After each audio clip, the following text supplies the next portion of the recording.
السلام عليكم ورحمة الله وبركاته. وإذن سلامي دمانتينا ميلو بعد جوجتان كسو دواذا موخالك مانتا نبي عليه الصلاة والسلام مركا الله صوت ديري وحو جوغي مكة سدحي طبان سنة أيو كود حسوكنا أصاقو أغيرايو حقا سدحي طبان سنة قريش سي والبو أيو دباتين جرتي نبي عليه الصلاة والسلام مركا ودبكا كوبتين صحابة دوحو إدمي in ay haajiraan saxaabada kuwa qaar waxay u haajireen dhulka xabashida markii qurayshna islaamka ay ka madax adeegtay ilaahay subxaanahu wa ta'ala rasuulka wuxuu u idmay inuu islaamka gaarsiiyo qabiilada kale ee ku nool Makka hareeraheeda marka nabiga kaleey salaatu wasalaam qabiilada qaar asaga ayaa u tagi jiray qabiilada kale oo meel fog degan wuxuu ku sugi jiray Makka qabiiladaas kale Makka ay imaan jireen si ay u xajaan marka nabiga kaleey salaatu wasalaam sanad kamid ah sanadadaas wuxuu la kulmay labo qabiil oo kamid ah qabiilada Madiina labadaas qabiil waxay imaadeen Makka si ay u xajaan labadaas qabiil waxa lagu kala magacaabaa al-Aws wal Khazraj Aws iyo Khazraj marka nabiga kaleey salaatu wasalaam islaamka ayuu u sharxay ilaahay subhanahu wa ta'ala qalbiyadood ayuu hanuuniyay sidii ay ku islaameen nabiga kaleey salaatu wasalaamna way la baayactameen sidoo kale nabiga kaleey salaatu wasalaam wuxuu u balan qaaday inuu ugu imaan doono Madiina marka ilaahay subhanahu wa ta'ala u idmo hijrada markii ay muslimiin reer Aws iyo reer Khazraj ama markii ay islaameen saxaabo badan ayaa waxay u haajireen Madiina dadkaasna baxay oo Madiina degay waxa loo bixiyay muhaajiriin dadkii ku noolaana Madiina oo ahaa reer Aws iyo reer Khazraj waxa loo bixiyay al-Ansar sababtoo ah waxay u heeliyeen rasuulka sallallahu alayhi wasallam sidoo kale waxay u balan qaadeen in ay difaaci doonaan ansaartaas ayaa waxa ka soo baxay saxaabiga weyn ee Abu Ayyub al-Ansari waxa laga yaabaa ama waxa hubaal ahba in magaciisa aad hore uma khashay sababtoo ah ilaahay ayaa ku karaameeyay shay aad u weyn hadaba waa maxay shaygaasi marka ku soo dhawaada qisada Abu Ayyub al-Ansari waa kuma Abu Ayyub al-Ansari oo muuqaalkan uga hadli doono qayb kamid ah qisada noloshiisa taawasho wacan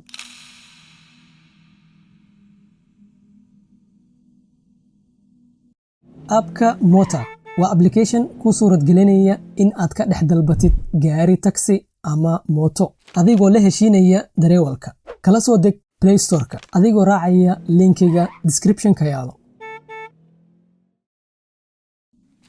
Abu Ayyub al-Ansari wuxuu caan ku noqday kunyadiisa Abu Ayyub laakiin magaciisa waa Khalid ibn Zayd rasuulka sallallahu alayhi wasallam markuu tagay Madiina reer Madiina aad ay u soo dhaweeyeen wadooyinka ay u soo baxeen dadka Madiina ku noolaa wadooyinka ay u soo baxeen si ay u soo dhaweeyaan nabiga kaleey salaatu wasalaam nabiga wuxuu ka yimi magaalo kale meesha u soo socdana waxay ahayd Madiina oo guri ku lahayn marka reer Madiina wadooyinka ay istaaganayeen nabiga kaleey salaatu wasalaam ay waxay sugayeen in ay soo dhaweeyaan nabiga waliba waxay u fureen guriyahooda qof walba wuxuu jeclaa in nabiga gurigiisa ku soo dego maadaama uu nabiga guri ku lahayn Madiina qof walba wuxuu sugay nabiga inuu oo gurigiisa ku soo dego waliba waxay sameeyeen jireen hasha nabiga ay hor istaagayeen kuwa qaarna waxay sameynayeen xiriga hasha ay qabanayeen hogaanka hasha ay qabanayeen si ay u soo jiidaan oo gurigood u soo dhaweeyaan laakiin nabiga kaleey salaatu wasalaam wuxuu ku dhahay daaya way amaran tahay macnaha xiriga hasha ama hogaanka hasha daaya ilaahay subhanahu wa ta'ala ayaa amray meesha ilaahay doono ay fadhiisanaysaa marka saxaabada way daayeen marka waa la sugayay hashan intay fadhiisan doontaa meesha ay fadhiisato gurigaas ayuu ku degaa nabiga kaleey salaatu wasalaam hashi mar walba ay guri dhaafto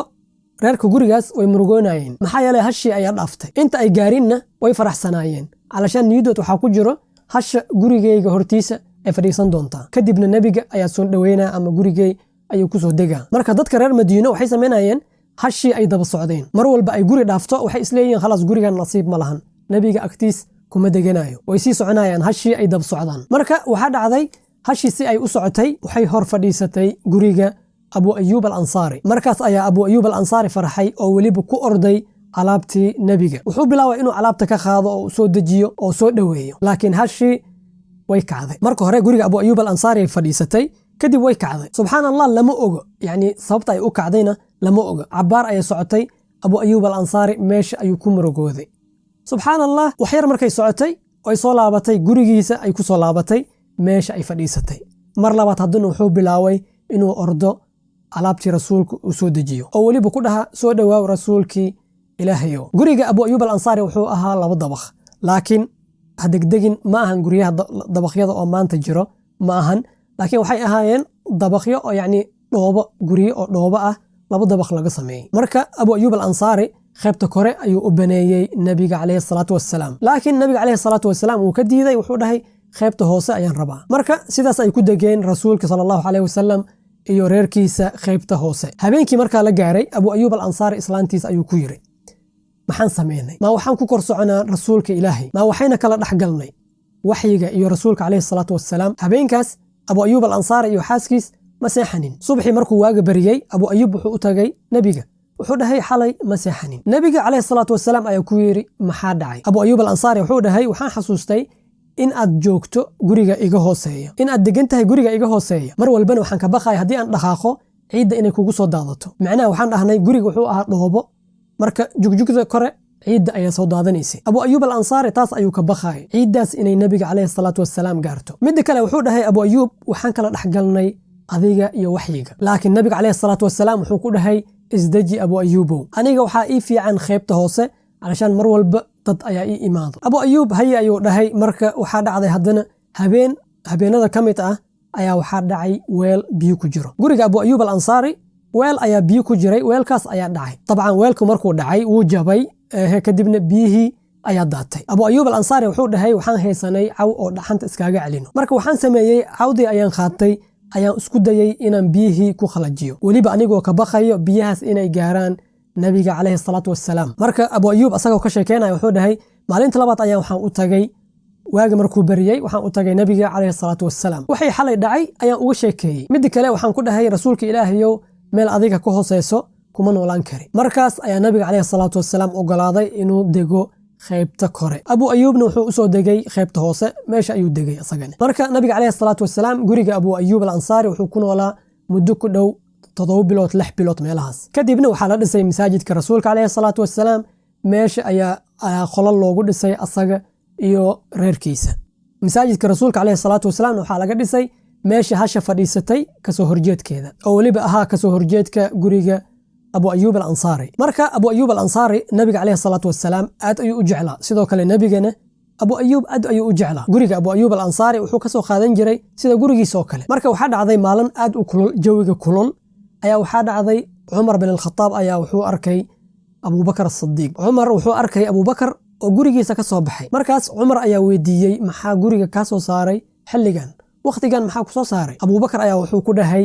gaajo ayaa guriga iga soo saartay cumar wuxuu ku dhahay sidoo kale anigana gaajo ayaa guriga iga soo saartay bal suurayso cumar iyo abubakar oo gaajo guryahood ka soo saartay taas waxaa ka daran cabaar kadib waxaa soo baxay nabiga calayhi salaatu wassalaam wuxuuna arkay cumar iyo abubakar wuxuu dhahay maxaa idin soo saaray xilligan waxayna ku jawaabeen gaajo ayaana soo saartay guryaheeni waxaa naga soo saartay gaajo nabiga calayhi salaatu wassalaam wuxuu ku dhahay anigaba sidoo kale gaajo ayaa guriga iga soo saartay marka nabiga calayhi salaatu wassalaam wuxuu ku dhahay namariya way baxeen nabiga calayhi salaatu wassalaam wuxuu garaacay albaabka abu ayuub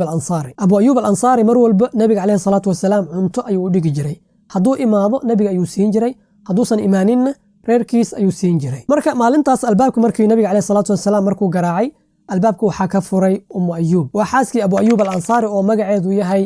hind bintu qays marka ay albaabka ka furtay rasuulka ayaa weydiiyey aaway abu ayuub su-aashaas markuu weydiiyey abu ayuub ayaa maqlay oo markaas joogay beertiisa oo guriga agtiisa u dhoweyd marka abu ayuub al-ansaari wuxuu sameeyey wuu soo orday nabiga ayuu wuxuu ku dhahay soo dhowaaw rasuulkii ilaahayow laakiin maanta waqtigaad imaan jirtay ma ahan waqtigan oo kale ma imaan jirin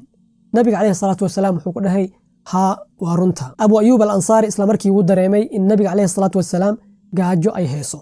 wuu baxay beertiis ayuu ku laabtay wuxuuna soo jaray laan timir ah rasuulka calayhi salaatu wassalaam wuxuu ku dhahay maxaa laantoo dhan u soo jartay waxaa fiicneed in aad timirta kaliya aad soo gurtid ama soo goysid laakiin abu ayuub al-ansaari wuxuu ku dhahay rasuulkii ilaahayow waxaan jeclaystay in aad cuntid timirta iyo rutubkeed rutubka waa marxalad ka mid ah marxaladaha oo miraha timirta marto marka abu ayuub al-ansaari wuxuu dhahay waxaan jeclaystay in aad cuntid timirta iyo rutubkeed sidoo kale wuxuu raaciyey haddii aad rabtid inaan kuu khalo waan kuu khalaa markaas ayaa nabiga calayhi salaatu wassalaam ku yiri haddii aad wax khalaysid ha khalin mid irmaan ah macnaha ha khalin mid oo caano leh abu ayuub al-ansaari wuxuu dhahay haye rasuulka ilaahayow uu baxay neef yar ayuu soo khalay kadib xaaskiis ayuu wuxuu ku dhahay noo sameey khubs ama noo sameey muufo saa u taqaanid asagana wuxuu bilaabay inuu kariyo ama inuu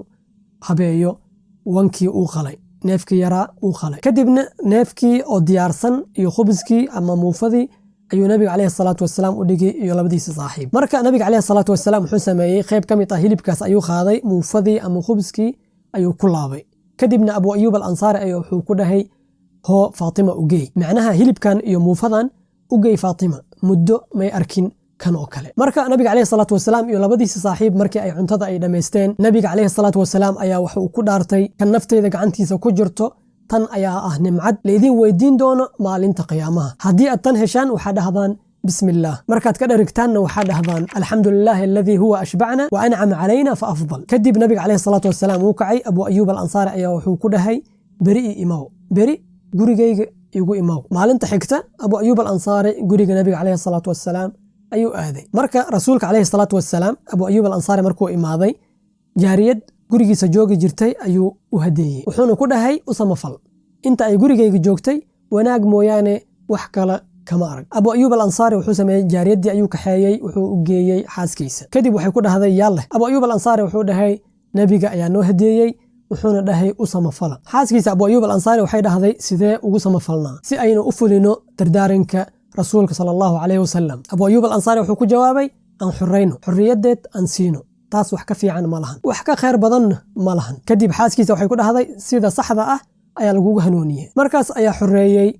jaariyaddii Abu Ayuub al-Ansaari, khalaas xurriyadeed ayuu siiyey. Abu Ayuub al-Ansaari waxaa la sheegay inuusan ka harin duulaamadii iyo dagaaladii muslimiinta ay galeen, laga soo bilaabo xilligii rasuulka sallallahu alayhi wasallam ilaa waqtiga Mucaawiya ibnu Abi Sufyaan. Abu Ayuub al-Ansaari dagaal walba uu ka qayb gali jiray ilaa hadduu uu ku mashquulsan yahay dagaal kale. Abu Ayuub al-Ansaari cimri dheer ayuu noolaa ilaa Mucaawiya diyaariyey ciidan duulaan ku qaaday gaalada si loo furto Qastantiniya oo maanta ay tahay Istanbul. ciidankaas waxaa hogaaminayay wiilkiisa Yaziid ibnu Mucaawiya. ciidankaasna waxaa ka mid ahaa Abu Ayuub al-Ansaari oo da'diisa ku dhoweyd 80 sano. 80 sano ayuu jiray, saas ay tahay wuu diiday inuu ka haro dagaalkaas. marka subxaan allah waxaa dhacday intuu uu dagaalkaas ku jiray wuu xanuustay. markuu xanuustayna Yaziid wuxuu ku dhahay maxaan kuu qabtaa, maxaad u baahan tahay,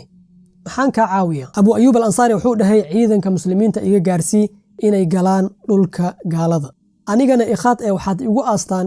darbiyada Qastantiniya. kadibna markuu dhintay muslimiinta iyo ciidanka muslimiinta waxay u ajiibeen codsigiisa, waxayna qaadeen meydkiisa iyagoo jabiyey gaaladii ilaa ay ka gaaraan darbiyadii Qastantiniya, meesha ay qabri ugu qodeen kuna aaseen. ilaahay ha ka raali noqdo Khaalid ibnu Zayd Abu Ayuub al-Ansaari. muuqaalka intaas ayuu ahaa, waxaan rajaynaa inaad ka heshay. haddii aad ka heshay la wadaag asxaabtaadii ama u sheer garay. marka salaamu calaykum waraxmatullaahi wabarakaatuh. سلام.